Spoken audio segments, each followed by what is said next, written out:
ठीक है सर, आपने बात की कि ऑडियो लीक्स के ऊपर बात की, मरियम की ऑडियो लीक हुई जिसमें उन्होंने कहा कि जी इंडिया से उनके अपने दामाद के लिए वो मंगवा रही हैं, जो उनके वाटर सप्लाई प्लांट्स हैं वो मंगवा रही हैं।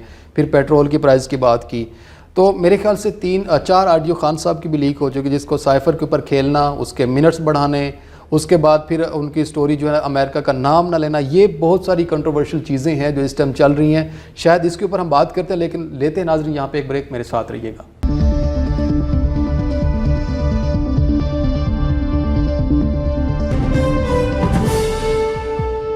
वेलकम बैक नाजरीन। जी सर, बात हो रही थी कि साइफ़र के हवाले से आप बात यानी कि कह रहे हैं कि आप मरियम नवाज़ की ऑडियो लीक हुई उसके ऊपर जो है ना पीटीआई बात करना चाह रही है, साइफ़र के ऊपर बात क्यों नहीं करना चाह रहे आप?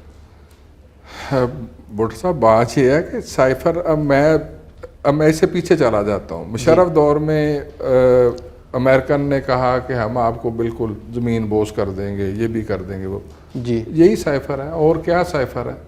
वो धमकियों पे धमकियाँ इसीलिए दे रहे हैं ना। कहाँ धमकी दे रहे हैं? खान साहब भी खुद ऑडियो में कह रहे हैं कि हमने तो इसके खिलाफ खेलने, मिनट्स चेंज कर देने हैं, अमेरिका का नाम लेना। फिर अमेरिका का नाम क्यों नहीं लेते? अगर इस तरह की धमकियाँ दें, इस तरह नहीं हो सकते। मेरे अगर पेपर वर्क पे कोई लाना हो, कोई चीज़ किसी को, दो फ्रीक की डिस्कशन को अगर आप पेपर पे लेके आएंगे तो उसमें अगर कोई कर दे तो मैं उसका कह नहीं सकता, क्योंकि मैं उस जगह पे मौजूद नहीं।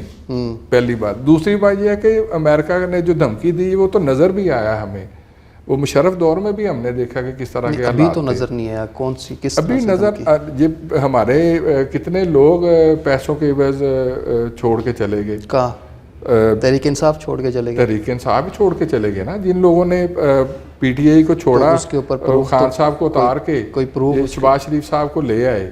अब मज़े की बात यह है कि ये तो नज़र आ रही है, खान साहब जब भी किसी मुल्क का दौरा करते हैं, अव्वल तो उन्होंने दौरे ही बहुत कम किए।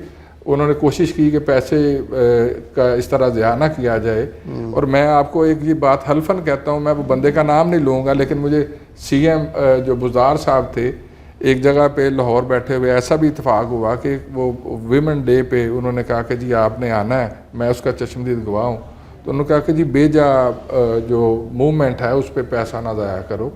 तो हम इस तरह बुज़दार साहब ने कहा, ये बुज़दार साहब के दौर की मैं बात कर रहा हूँ। तो वीमेन डे पे उन्होंने कहा कि जी आप सीएम साहब आप आए, हम एक प्रोग्राम करना चाहते हैं, ये वो। तो ये बात तो मुझे पता है कि खान साहब कोशिश कर रहे थे कि बेजा पैसों का ज़िया ना किया जाए।